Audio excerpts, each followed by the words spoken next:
Salam saudara-saudara, Tuhan Yesus memberkati kita. Kita bersyukur kepada Tuhan karena Dia sungguh amat baik, menjaga, menolong, memelihara kehidupan kita, memberkati kehidupan kita sampai pada hari ini.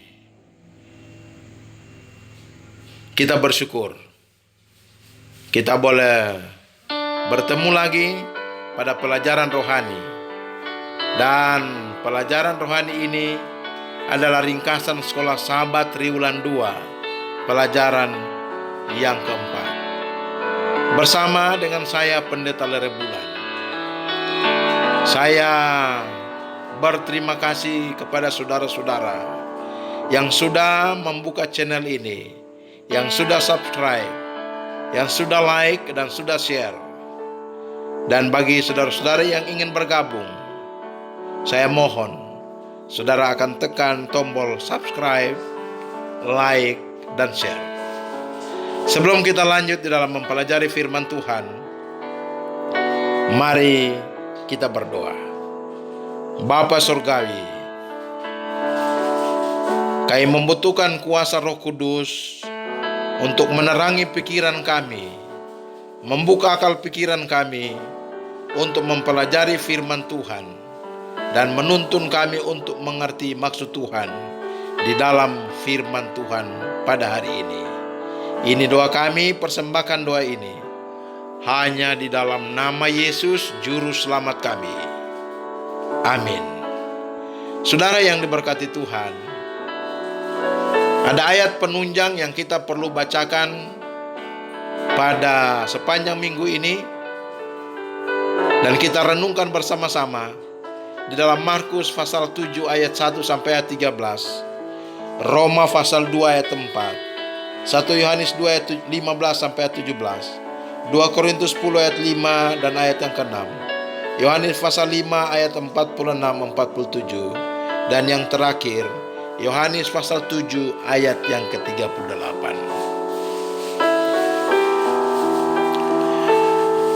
Judul pelajaran kita adalah Alkitab sumber resmi teologi kita. Saudara yang diberkati Tuhan, tidak ada gereja Kristen yang tidak memakai Alkitab untuk mendukung keyakinannya. Namun dalam berteologi, peran Alkitab tidak sama. Oleh sebab itu ada 5 sumber yang berpengaruh kuat terhadap penafsiran kita atas Alkitab dan memiliki peran penting dalam teologi Kristen. 5 sumber ini adalah tradisi, pengalaman, budaya, akal, serta Alkitab itu sendiri. Saudara yang diberkati Tuhan, tradisi dan budaya kita semua adalah bagian dari 2 hal ini yang mempengaruhi kehidupan kita. Pengalaman, kita semua memiliki hal ini dan membentuk pemikiran dan pengertian kita. Akal, kita semua memiliki akal pikiran untuk memikirkan dan mengevaluasi sesuatu. Dan sebagai umat yang percaya kepada Yesus Kristus sebagai sumber kebenaran, kita semua membaca Alkitab dan menggunakannya untuk memahami Allah dan kehendaknya bagi kehidupan kita. Ayat tema kita di dalam Yesaya pasal 8 ayat 20. Firman Tuhan berkata, "Carilah pengajaran dan kesaksian. Siapa yang tidak berbicara sesuai dengan perkataan itu, maka baginya tidak terbit fajar."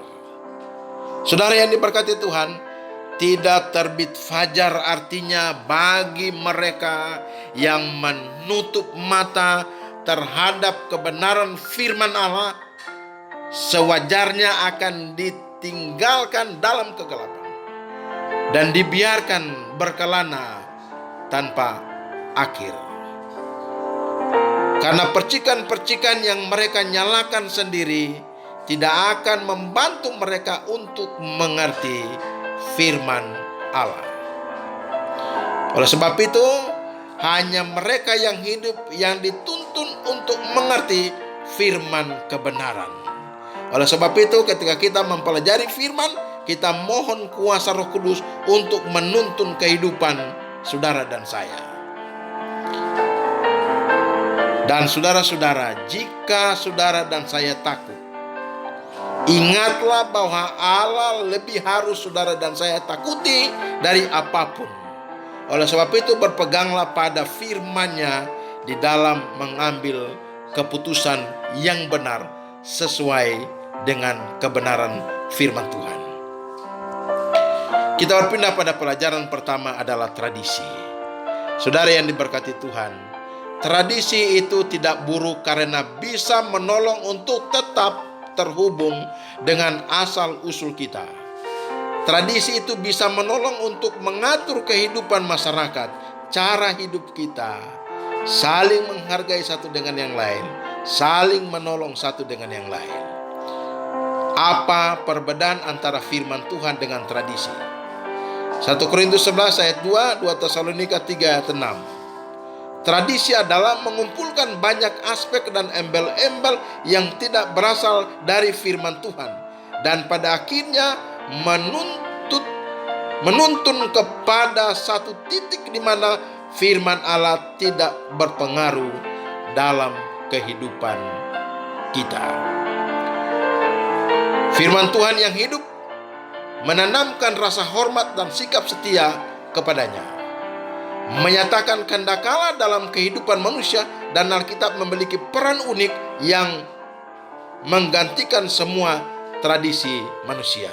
Dan Alkitab berdiri lebih tinggi di atas semua tradisi, sekalipun tradisi yang baik dan pengalaman kita bersama Allah dan firman-Nya perlu diuji terus-menerus dengan tolak ukur Alkitab. Kita berpindah pada pelajaran berikut adalah pengalaman. Saudara yang diberkati Tuhan, pengalaman adalah bagian dari kehidupan kita dan juga merupakan bagian penting dari kehidupan rohani kita.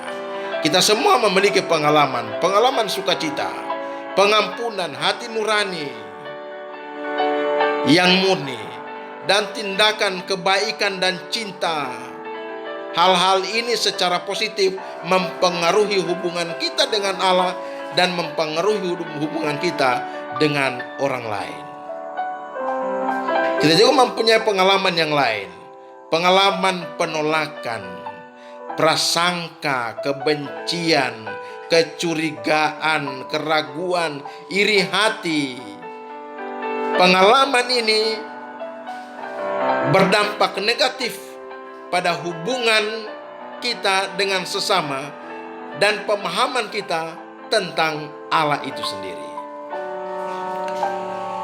Apa yang diajarkan kepada kita tentang tanggung jawab untuk menjadi surat Kristus yang hidup dalam 2 Korintus 3 ayat 2 dan ayat yang ketiga.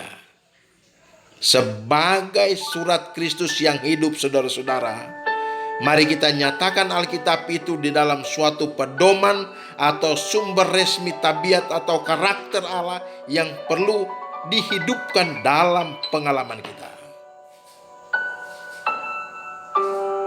Karena yang dilihat oleh orang lain, apakah kita menghidupkan kehidupan Kristus yang tertulis dalam firman Allah ataukah tidak. Di dalam Galatia pasal 2 ayat yang ke-20. Kita berpindah kepada pelajaran yang berikut adalah budaya. Kata budaya atau kultur bahasa Inggris, kultura Latin, akar kata colore yang berarti mengelola. Jadi saudara-saudara, budaya dalam masyarakat meliputi aturan adat, nilai, perilaku sosial, dan norma. Dan Alkitab muncul dalam budaya tertentu untuk memahami lebih baik, namun budaya dalam Alkitab tidak membuat Alkitab relatif terhadap budaya. Dengan demikian, Alkitab dapat memiliki dampak positif terhadap budaya manusia dan mengangkat masyarakat manapun dan kita semua adalah bagian dari budaya atau cara hidup tertentu. Dan saudara yang diberkati Tuhan, firman Tuhan diberikan dalam budaya tertentu, dan ini tidak terbatas dalam budaya tertentu. Faktor-faktor budaya tidak dapat dihindari, namun kita tidak boleh melupakan bahwa Alkitab berada di atas segala budaya dari berbagai suku. Dan para pengikut Kristus harus terpisah dari dunia dalam prinsip dan minat, tetapi tidak boleh memisahkan diri dari dunia. Saudara yang diberkati Tuhan, kita bersyukur kepada Tuhan karena juru selamat senantiasa berbau dengan manusia, bukan untuk mendorong mereka dalam apapun yang tidak selaras dengan kehendak Allah, tetapi untuk meninggikan dan mempermuliakan mereka. Di dalam 1 Yohanes 2 ayat 15 sampai ayat yang ke-17. Kita berpindah pada pelajaran berikut adalah akal. Dalam 2 Korintus 10 ayat 5, firman Tuhan berkata, kami mematahkan setiap siasat orang dan merubuhkan setiap kubu yang dibangun oleh keangkuhan manusia untuk menentang pengenalan akan Allah. Kami menawan segala pikiran dan menaklukkannya kepada Kristus. Saudara yang diberkati Tuhan, apa yang baik tentang akal?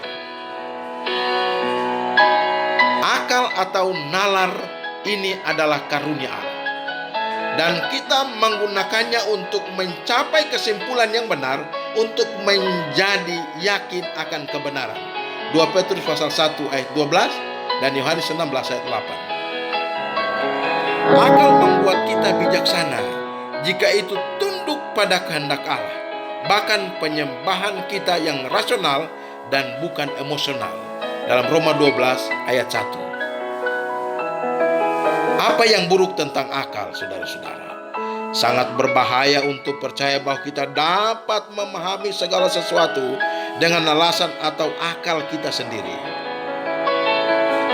Terkadang Tuhan bertindak secara supranatural yang tidak bisa kita rasionalisasi. Jika kita menolak mujizat ini, maka kita akan menjauh dari Yesus yang ingin memberi kita keselamatan dan hidup kekal.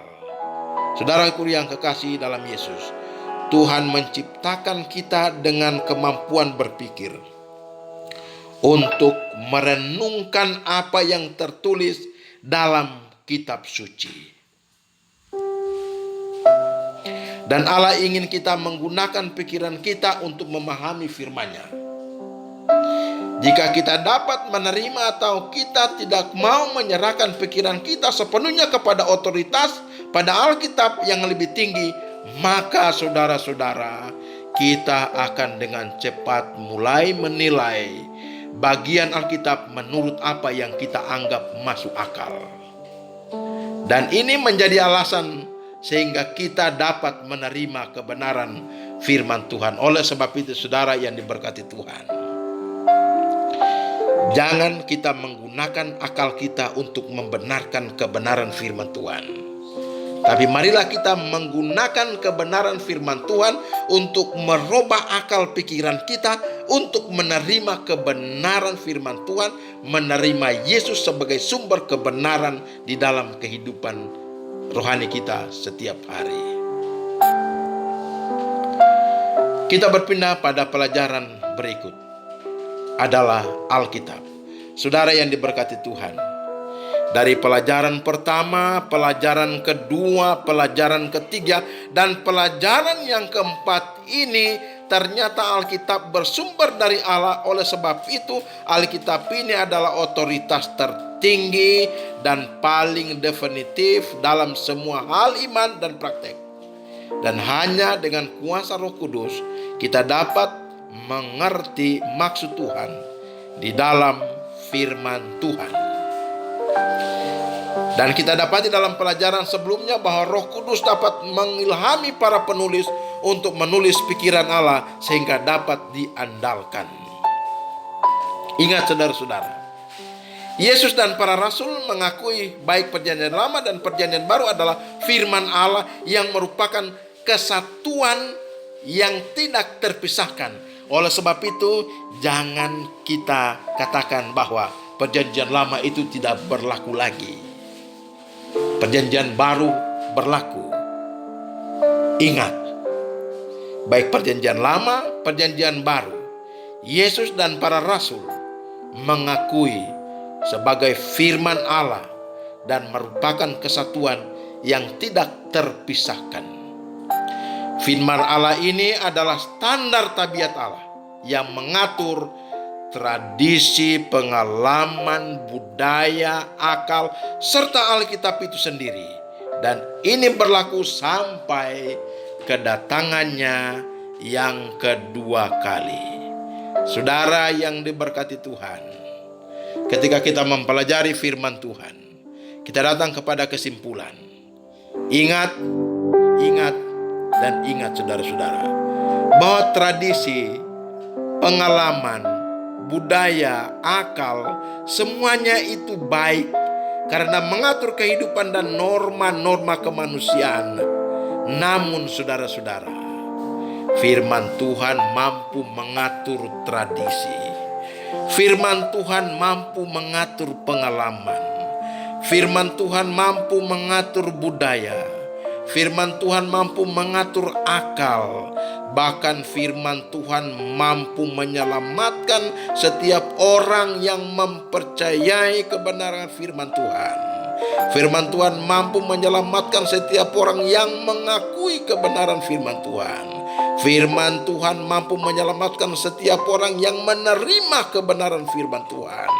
Dan firman Tuhan mampu menyelamatkan setiap orang yang mengambil firman Tuhan sebagai landasan kebenaran dan mengambil Yesus Kristus sebagai jalan kebenaran dan hidup di dalam kehidupan rohani setiap saat. Tuhan Yesus memberkati kita. Mari kita berdoa. Bapa Surgawi, kami bersyukur atas kuasa Roh Kudus yang memampukan kami untuk mempelajari firman Tuhan. Kami mohon kiranya Roh Kudus itu mengartikan firman yang kami belajar pada hari ini, menuntun kami untuk mengerti maksud Tuhan. Hamba-Mu berdoa bagi saudara kekasih yang akan membuka channel ini dan kami akan belajar bersama-sama. Bapa Surgawi, buka akal pikiran kami, mampukan kami untuk mengerti firman ini. Bapa Surgawi, kami umat-umat Tuhan di seantero dunia ini sementara bergumul untuk wabah virus corona yang mematikan. Selamatkan kami Bapa di surga, lindungi kami, bebaskan kami dari wabah yang mematikan ini, sehingga kami boleh beraktivitas sebagaimana mestinya, menjadi saluran berkat bagi orang lain dan saluran keselamatan. Bapa, kami berdoa juga untuk bangsa dan negara kami. Kami juga diancam oleh wabah yang mematikan ini. Kami yakin Bapa tidak akan tinggalkan kami sebagai masyarakat Indonesia. Kami akan dilindungi dan diberkati. Dan Tuhan akan lalukan wabah ini dari kehidupan kami, sehingga kami boleh beraktivitas sebagaimana mestinya, menghidupi keluarga kami, dan kami boleh menjadi berkat bagi orang lain, dan terlebih kami menjadi saluran keselamatan bagi orang lain. Hamba-Mu berdoa untuk para pemimpin organisasi kami. Bapa, karuniakan hikmat, akal budi, kearifan bagi mereka, sehingga dalam tugas pelayanan mereka lakukan dengan baik demi kemuliaan bagi nama Tuhan. Dan umat-umat Tuhan akan lebih semangat dalam melayani Tuhan, menuntun banyak orang untuk menerima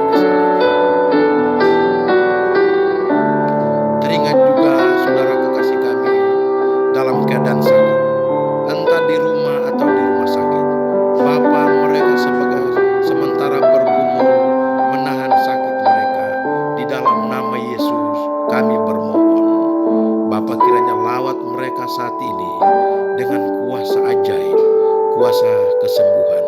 Bapa karuniakan bagi mereka sehingga mereka sehat, kembali ke rumah mereka. Mereka beraktivitas sebagaimana mestinya, menjadi berkat bagi kehidupan mereka, berkat bagi orang lain, dan saluran keselamatan bagi orang lain. Terima kasih Bapa di surga, oleh karena Tuhan sudah dengar jawab doa kami. Terima kasih karena kami sudah berdoa hanya di dalam nama Yesus, Juru Selamat kami. Amin.